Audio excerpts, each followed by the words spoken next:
Welcome to this week's version of Nickels and Dimes, our weekly video series. Well, today we're going to get two totally different views on where one person thinks the equity markets is going and where another person thinks the equity market is going.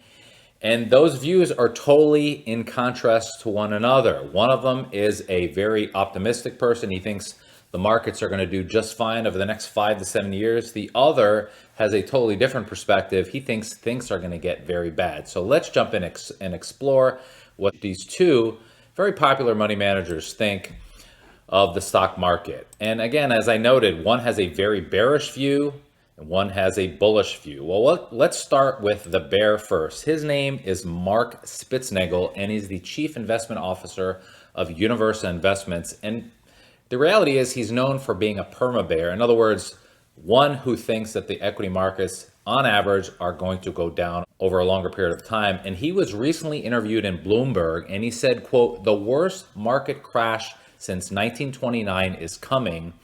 And he believes we're in the greatest credit bubble in human history. And he says, quote, "Credit bubbles end, they pop. There's no way to stop them from popping."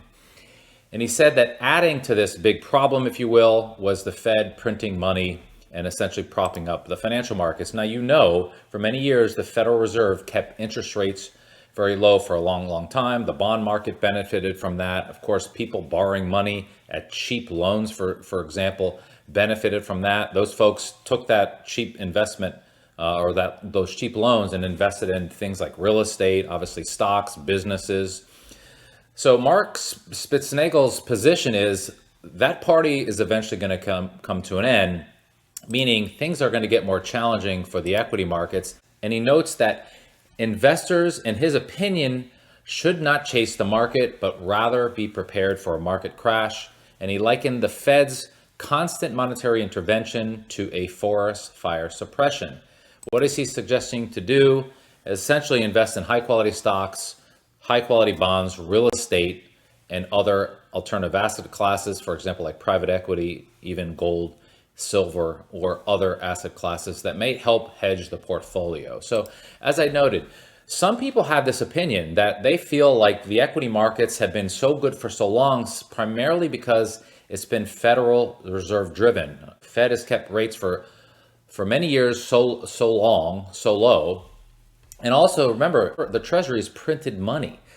So that money needed to go somewhere, and it obviously went into asset classes like real estate. We see how expensive many homes are around the country. Obviously, commercial real estate, although it's been weak lately, still has, depending on what area in the country you're in, still has strength. Obviously, the equity markets have been strong. So what Mark Spitznagel's position is, things are going to get worse. You need to obviously diversify your portfolio to hedge. So that's the negative or bearish point of view. Let's now give a positive point of view. The gentleman's name who has that opinion is Ed Yardeni from Yardeni Research. He's the CIO there. And he recently told clients in a letter that the Dow Jones Industrial Average was on a track for a 50% rise to 60,000 by 2030, and the S&P 500 could see a rise to 8,000. Now note, the Dow is right now hovering around 40,000. So that is good news if he's right.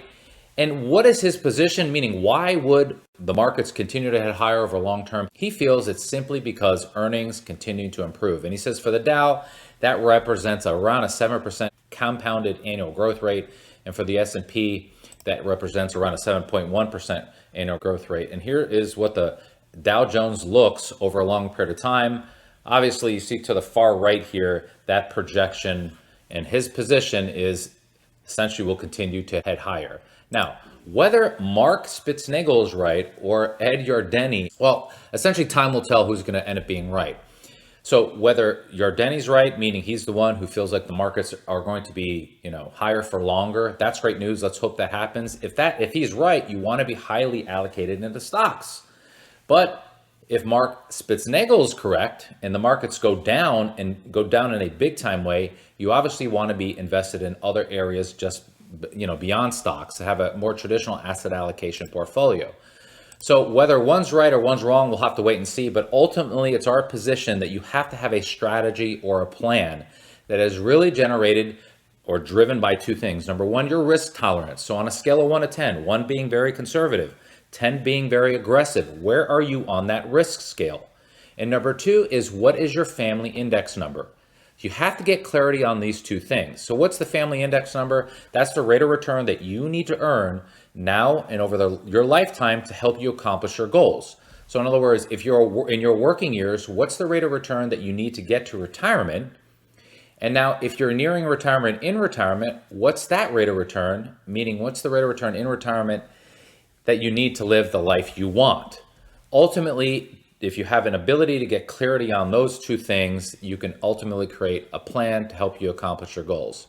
The next thing I wanted to notice is two things. Number one, as I mentioned in a number of videos, do not get in your comfort zone. As mentioned, the markets are good. We're hitting all-time highs. People are feeling great. This party might not ever end. So get out of your comfort zone, get a second opinion. And I also want to mention is, be proactive. You want to make sure that you're out ahead of a potential downturn. So in other words, if Mark Spitznagel is right and the equity markets fall apart, you want to be proactive. You want to be able to protect your portfolio, to hedge and have a game plan. Of course, I hope he's not right. I hope Ed Yardeni is right and the equity markets continue to flourish, because we all like higher market values and we all like when we make money. At the end of the day, our recommendation, of course, is to be proactive. So if you like this video, if you found value in this video, go ahead and share it on social media, LinkedIn or Facebook, or if you get it in an email, go ahead and forward it to a friend. But as I noted earlier, in an effort to be proactive, if you would like a second opinion on your portfolio or financial situation, here's our website at nicholswealth.com. Go ahead and click on our website on the Request an Appointment tab, fill out the information, and one of our advisors will reach out to you and answer your questions and help you put yourself in a position to be proactive, to help you accomplish your financial goals. Thanks again for watching. Bye-bye.